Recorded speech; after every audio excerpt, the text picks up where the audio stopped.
Hello, welcome, disaster and emergency management leaders. Welcome to Hazardscape Live this Wednesday, July 7th.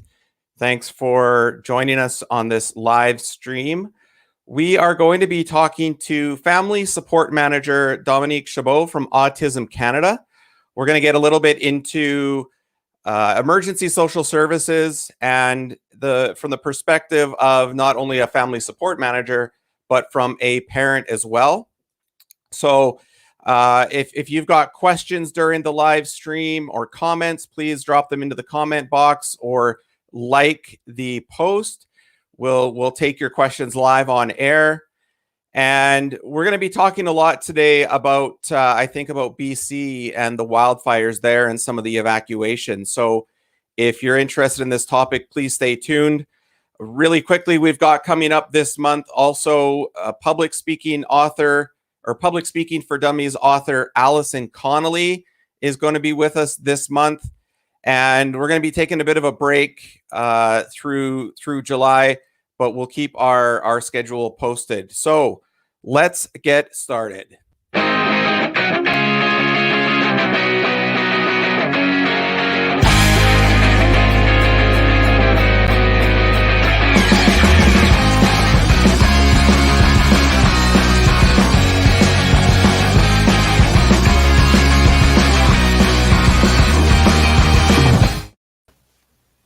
Welcome. Thank you. Oh, can you hear me okay? Yes, now I can. Oh, welcome. Thank you for being here. Great. It's great to be here. Thank you. Yeah, thanks for doing this. I think this is just recently with a lot of the evacuations and evacuation alerts going on in BC. This is going to be a timely discussion, especially on the emergency management side. And I want to first say Dominique is not an emergency manager. I don't know if you've ever responded to an emergency or disaster, maybe at home with the kids or something, but not one technically in the city or anything. No. Okay. No. So why don't give us a quick breakdown of Autism Canada and your role, because I don't know how many people out there have awareness of this not-for-profit and what you guys do. Okay. Can you hear me well? Are you okay? Yeah, we're good. Got you loud and clear. And Shannon, thanks. Shannon says this is going to be great. She's with your Search and Rescue for Autism program. So she is. Thanks for tuning in. Shannon. We love Shannon. She went on a little vacation for a while and she is back, and I am very happy to have her back. Awesome. So Autism Canada has been running since 1976, which is my year of birth.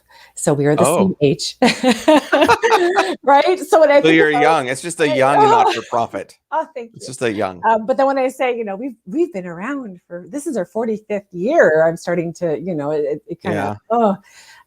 But for a nonprofit, I think that's excellent. It's there's something to be said about longevity of this organization, how long it's been here. And I think with time, it's evolved, and we are getting, better. We are getting stronger. We're growing our team. We're expanding in areas that are not familiar territory for us, but we are all very, very willing to learn. And we are always taking courses and webinars and doing, events like these, just so we could try to, get a little bit of knowledge about a little bit of everything, just so we can be, that much better as an organization. So, yeah, and autism, I think the awareness of what autism is, and it's really started to, I think, I don't know, I've noticed it a lot more often. I don't know if it's just because I'm working a little bit more with you, but it's definitely, I think, I know in schools, like we're seeing sensory gardens pop up. We're seeing, like, you can go to certain grocery stores right now and they have like sensory evenings where the lights are low and they turn off those annoying beeps on the self-checkout. Like, is awareness and maybe even research around autism starting to really, I don't know. And this is such a great question, because I can answer this on, from two separate perspectives. And the first one is obviously personal to me. Now, my oldest, who is going to be 16, was diagnosed 13 years ago. And Okay. 13 years ago, it's not that long ago, but 13 years ago, there were no resources. And I had to leave a career that I loved just so I could do all the legwork in order to better help my child. And Autism Canada was actually one of the only organizations that were there for me at the time. And now I'm in that position of that person who helped, who gave me the time of day 12, 13 years ago to support me. And when I look back at that, and I think about it almost every day, and I think, there was such a lack of awareness. There was such a lack of education, a lack of inclusivity. There was just generally a lack.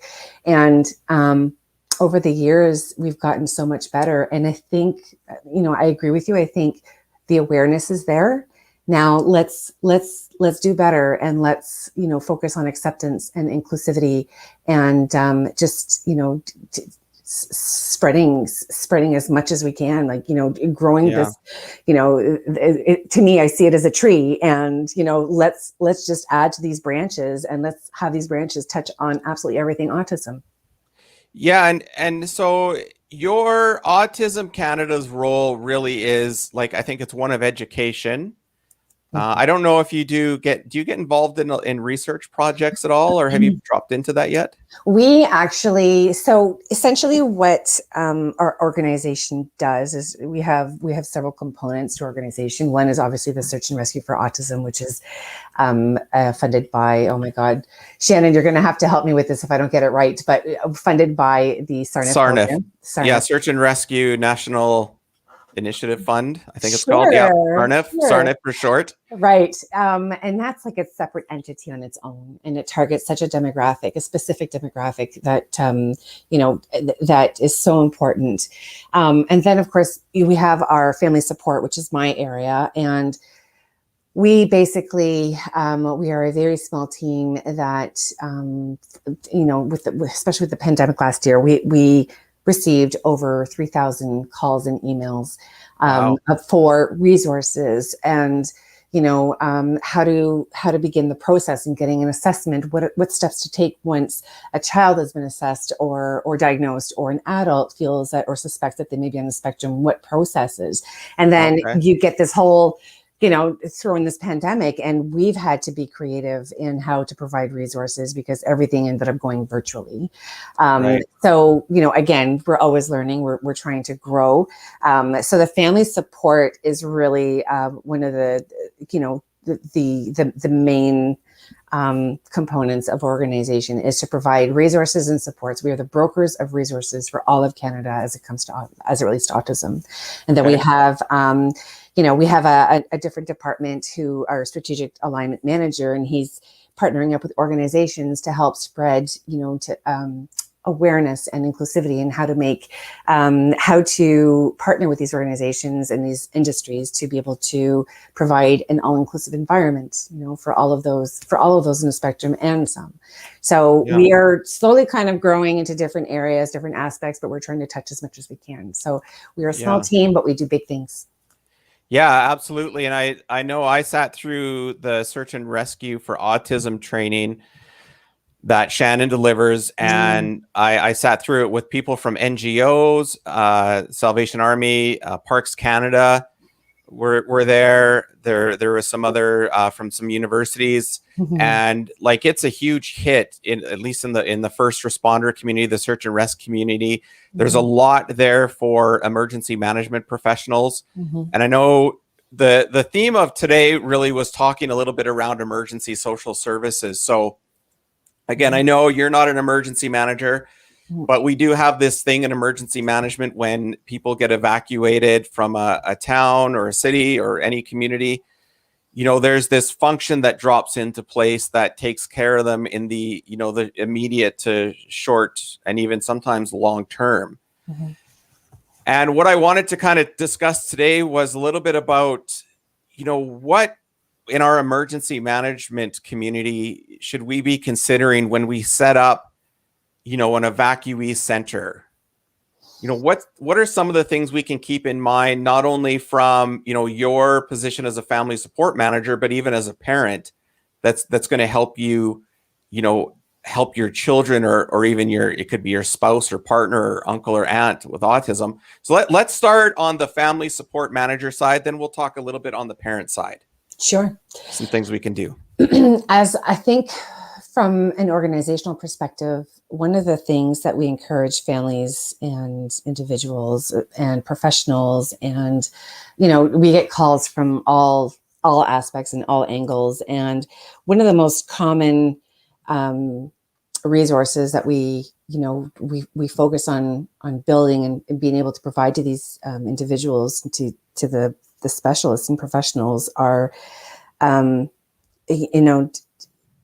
even as a parent, is just to be audible ready, just be prepared for what could possibly be, drastic measures or serious situations, because what may not come across as something serious, or what may not come across as an emergency to one, could absolutely be an emergency or feel like an emergency to an individual on the autism spectrum. And I think just having as many resources as possible, and keep these resources in your back pocket, whether they're visual supports, whether they're sensory kits, whether they're, factor in as much as you can as you're building an inventory for, emergency situations. Just have all that stuff ready. So if I was a local, maybe it's like a lot of ESS functions are, taken on in the community, at least in Alberta, by social workers in the community, like family, children's services, and some NGOs. So if I were to develop a sensory kit to have on hand, so let's say we've got to evacuate half the town into the, the hockey arena for 24, 48 hours, however long, we've got this, we know in the community that, there's 5 or 6 families with a couple kids, or maybe a parent that's autistic. What can go into a sensory kit at a community level that we could bring in there and have on hand? And that's a great question. And I know that this was a project that Shannon had worked on last year, I believe, and we have put together some sensory kit. And ideally, in tapping into several, different resources and getting opinions, we were able to kind of compile all of that into one box.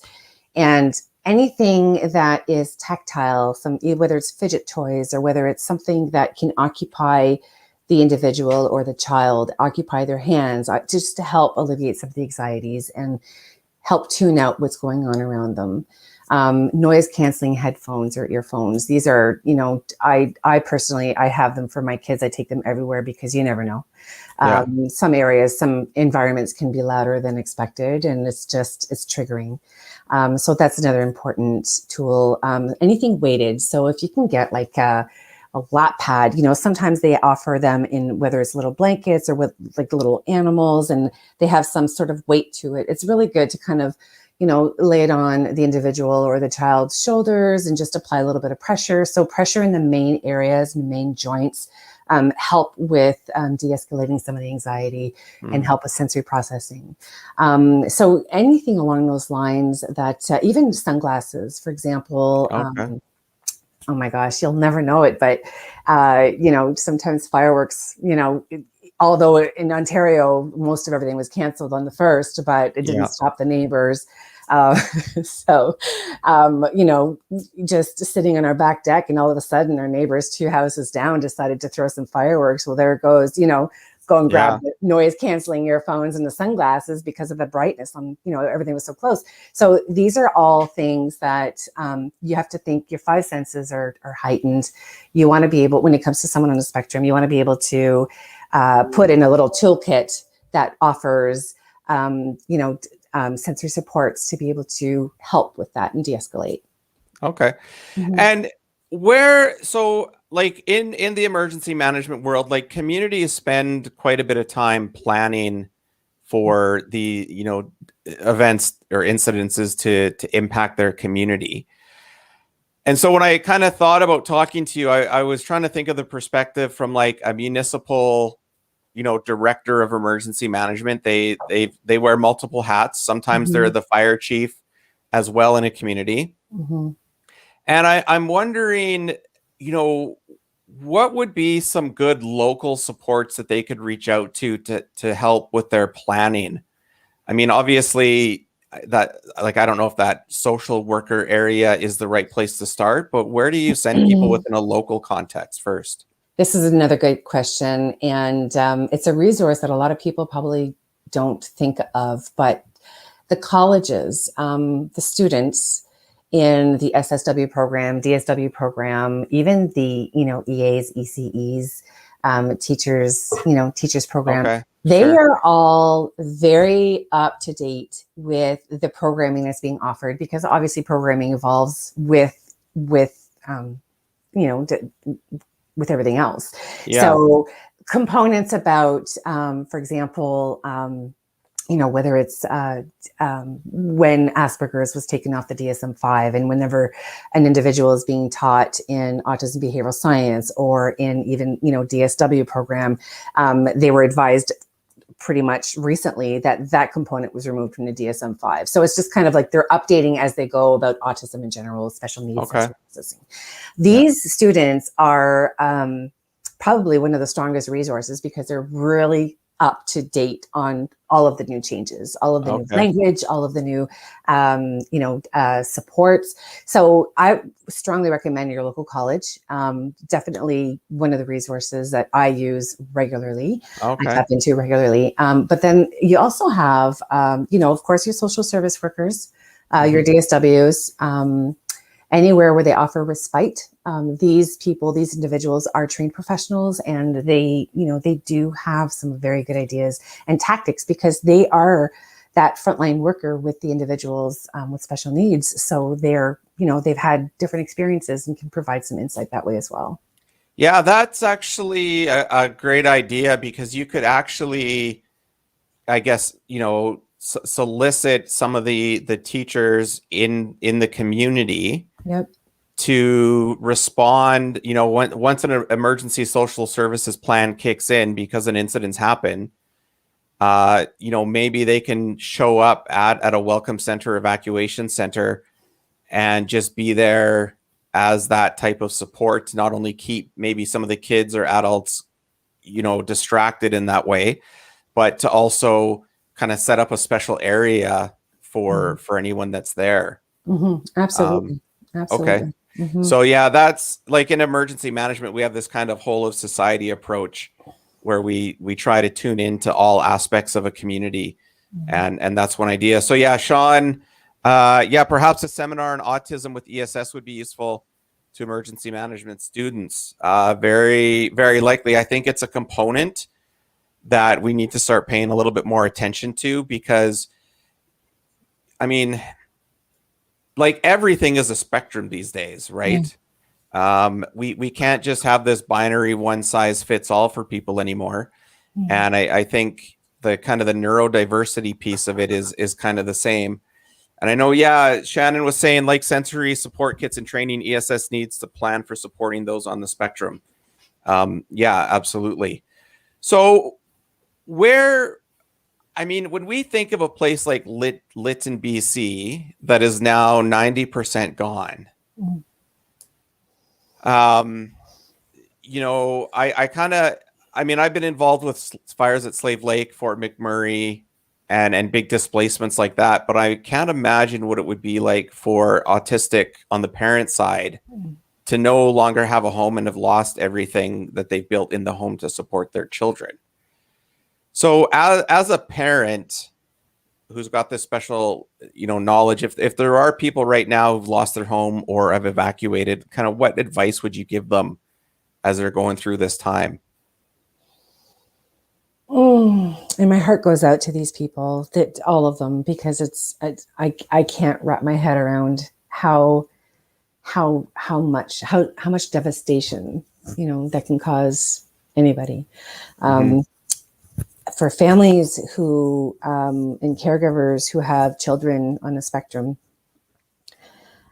transition and changes, especially sudden changes, are always a difficult process if you're not prepared or audible ready, like I mentioned before. It's always important for me as a parent to make sure that my kids know, what's going on next, whether it's verbally or through, a schedule or images, because the unknown is a very stressful to someone on the spectrum. And so it's important that they have a consistent routine, and that they know what to expect.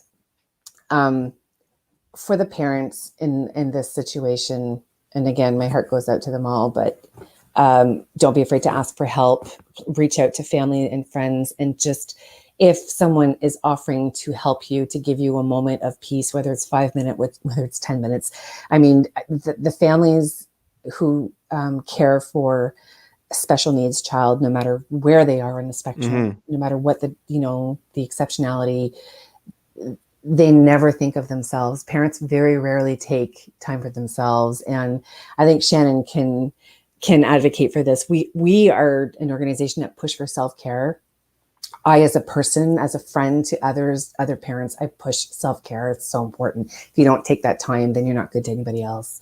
So if you are in a situation where, in this devastating situation out west, if someone is out there offering to watch your child, even if it's for 5 or 10 minutes, so you can go and take a walk or take a nap or take a shower or whatever, take that opportunity. It's so important. And I know it's hard. It's hard to, have that, as a parent, to leave your child with, whether it's a stranger or whether it's, but if the situation presents itself and you feel confident enough to be able to take that time, it's so important to do so.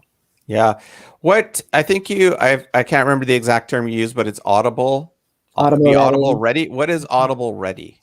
Audible ready is something that was taught to me before my oldest was diagnosed, and it means always be on guard, always be ready, always be prepared, always have that resource in your back pocket, just for anything.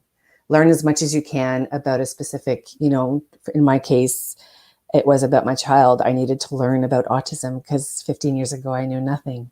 And I had to teach myself as much as I could. So that way I knew how to respond and I knew how to react.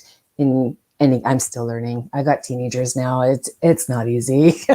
So. Well, yeah, as they age, things probably change drastically for any child, but they do. And the thing is the autism is still there. They become teenagers with autism. They become adults with autism. They become boomers with autism. They grow, and the autism follows. So it doesn't go away. Yeah, and so yes, thanks, Shannon. Even for teens and adults on the spectrum, that structure can be reassuring and supportive. And I think, that would be, something you could say if you're a municipal emergency manager. Try and create that structure for those in your community during an evacuation. So, keep that routine: breakfast, lunch, dinner at the same time, announcements or, key meetings or communications, keep it at the same time, things like that. So for Autism Canada, what are some of the things that are on the horizon for the not-for-profit right now in terms of, where you want to go? And then I don't know if you've got, this kind of vision for yourself of where you want to go. It's a big question. And I know it's hard for nonprofits to plan a year out, but, looking back from 45 years to where you are today and what's coming up within autism and research. This is a loaded question. There are so many variables and moving parts. And as you know, Brad, it evolves so quickly. Things change and evolve so quickly. And when we are a charitable organization, so oftentimes we depend on our grants to keep us going, and we depend on our communities to keep us going, and our donors and stakeholders. And these are the people that all play a part in our growth. And without them, we wouldn't be where we are today, obviously. But the hopes and dreams that we have I've just had a quick kind of bird's eye view of what our 5-year plan is. And I have never been so excited. And I think it's because it involves me as a parent and involves my children, and it offers a better future for them and more opportunity for them and more support for myself. So as a parent, and I think that where we are headed is it's thanks to everyone who's helped us to get where we are today. And we do have a lot of growth coming our way. I can't necessarily talk about it just yet, only because everything is based on grants, obviously. So yeah, of course, yeah. But I do know that our search and rescue is here to stay, and it's definitely something that we have some really good support with this program, and it's a very important program, and that program alone will evolve, I'm sure.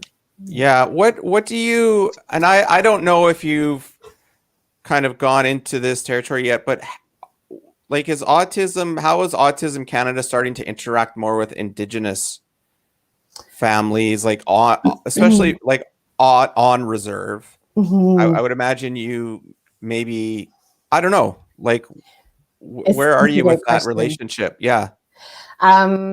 We are so lucky to have the context that we have. I know that we have a team of autism ambassadors, and these ambassadors, what they do is they are volunteers for Autism Canada, and they contribute some of their time. They write articles for our Sharing the Spectrum newsletter. They and it's their perspective.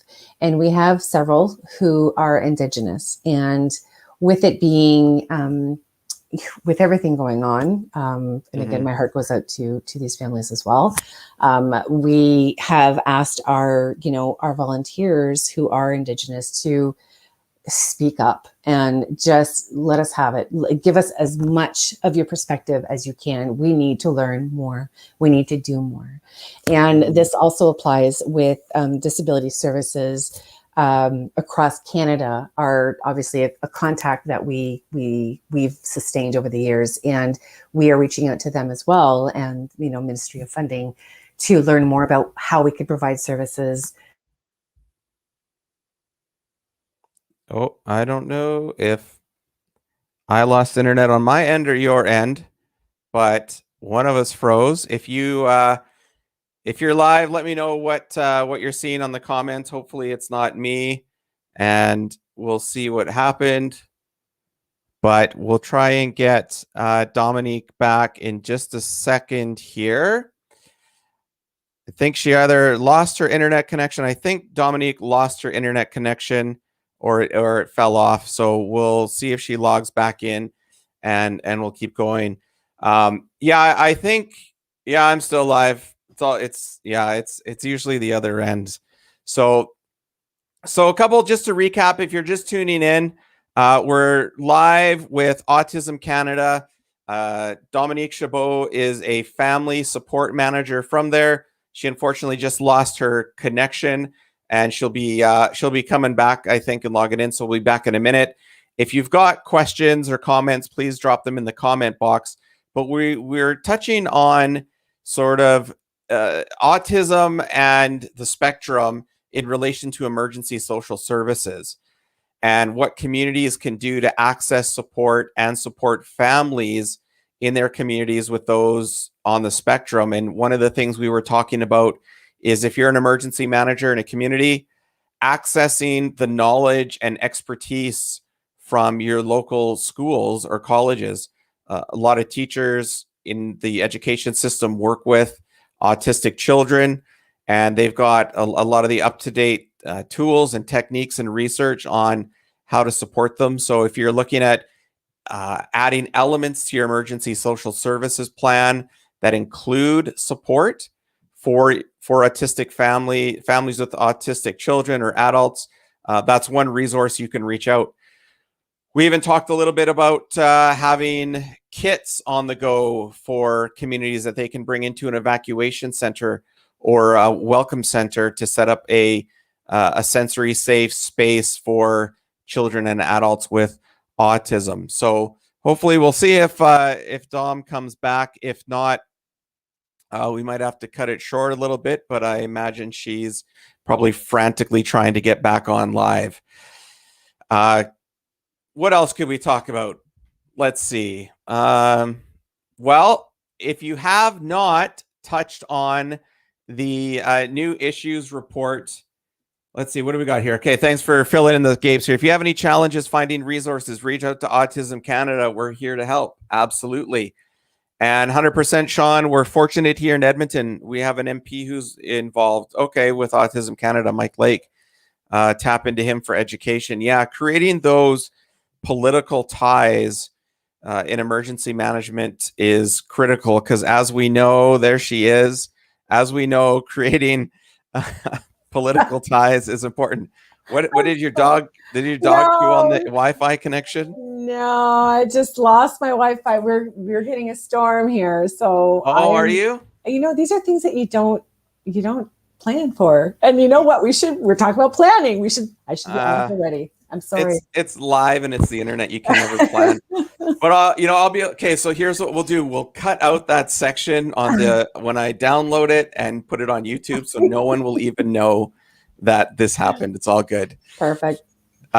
So yeah, I was just we were talking about, the Indigenous side of things, and you've got ambassadors who volunteer with you that are out there in the communities, and you're asking for feedback from the Indigenous communities for, I would imagine how things are going and what they're seeing from their perspective, so you can improve your programs and services. Right. Exactly. Yeah. Okay. And they are such they are such an amazing community. They, no matter where they are across Canada, they are one. They are one, and they're they are amazing. They very inspiring to me. Yeah, I had a gentleman on last week, Ken Lettender from the Confederacy of Treaty 6. And he was talking about Indigenous engagement. And, I know, like, for example, the city of Edmonton, where I live, the municipality council administration has the ability to reach out to elders. I'm not sure if it's through the Confederacy of Treaty 6 or not, but they've got elders that they reach out to for advice and recommendations. And I would imagine your ambassadors probably play a bit of a similar role. And having more representation from across the country in different treaties would probably be helpful. Absolutely. Yeah. Where can how do they get involved with the ambassador program? Because I really like that idea of having that resource. Oh, we have ambassadors of all ages. We have some they're all over Canada. You can reach out to us at info@autismcanada.org, or they can email me directly, Dominic@autismcanada.org, and let us know that they are interested. Again, it's a volunteer position, but these are all people who want to share their perspective, and their perspective is important. And I often I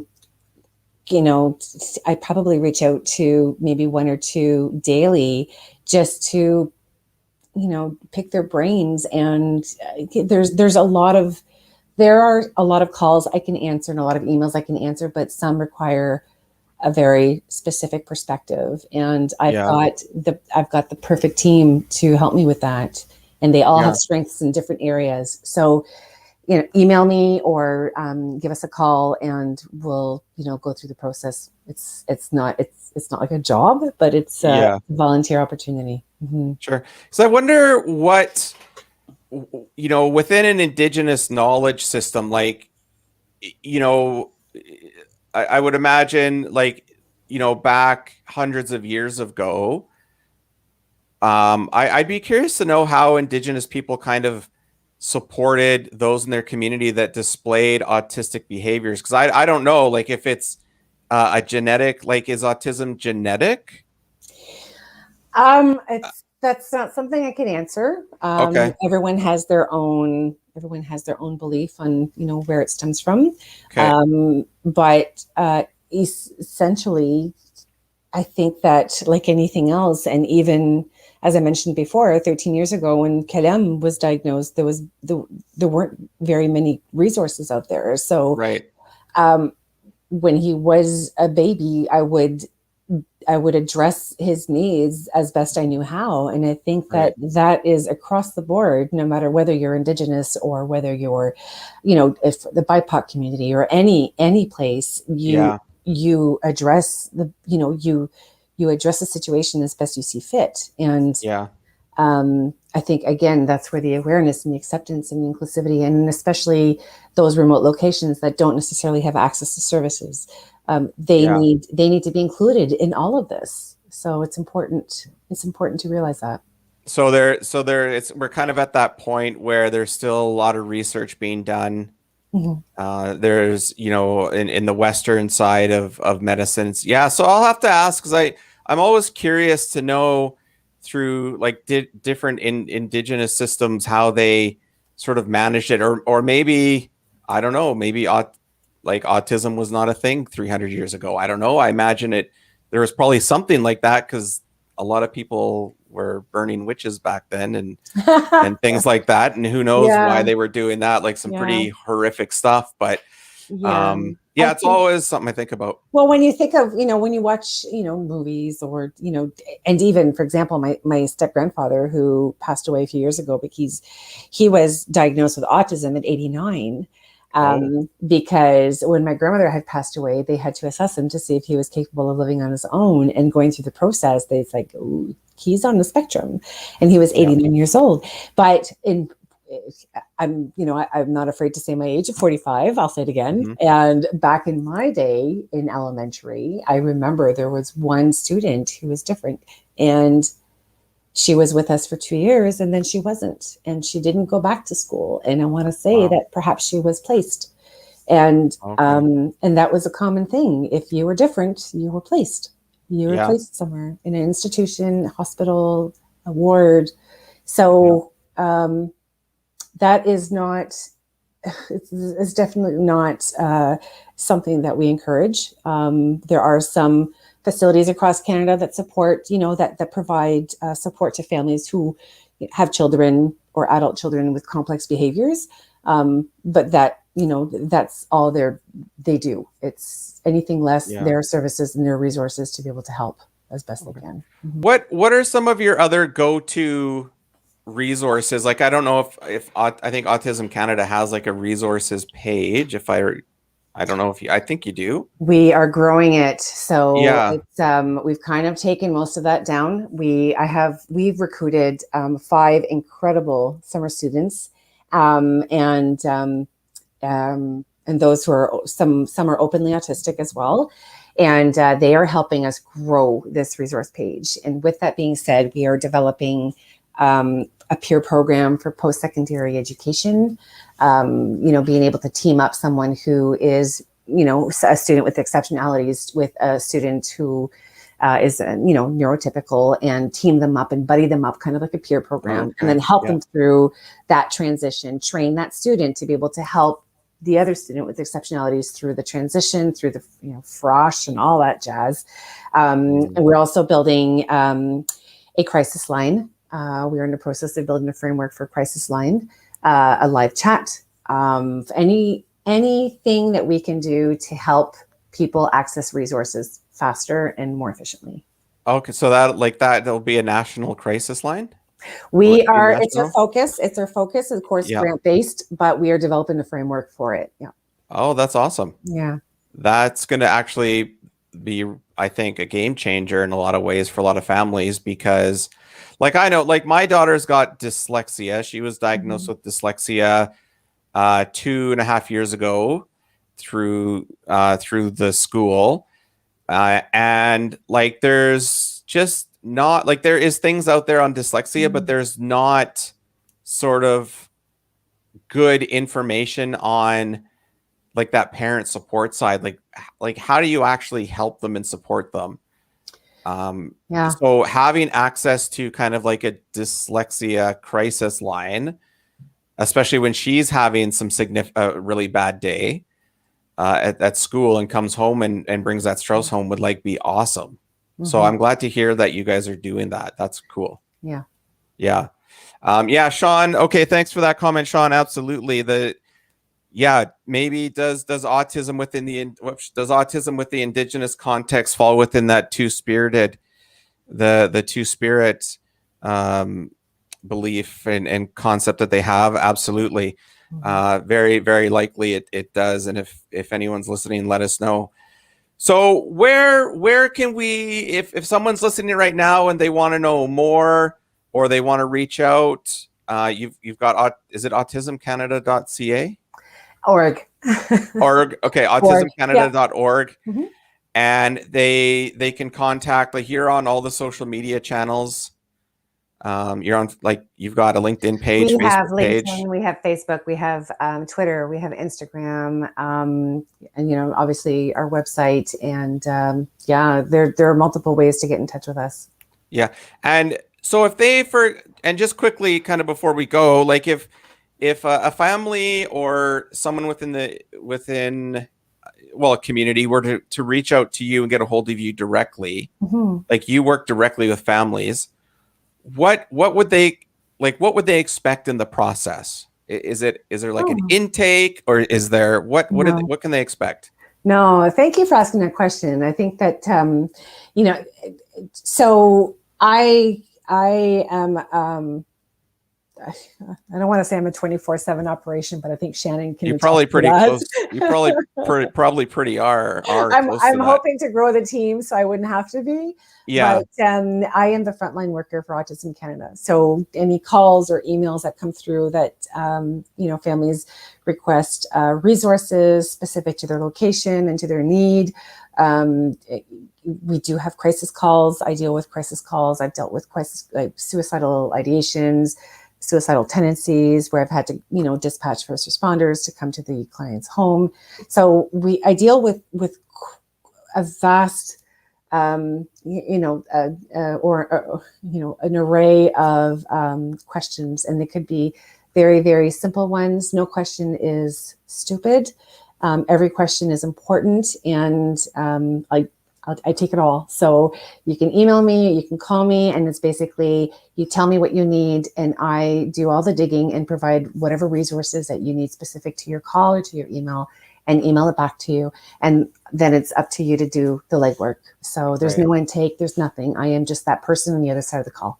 That's all. Okay. Yeah, you and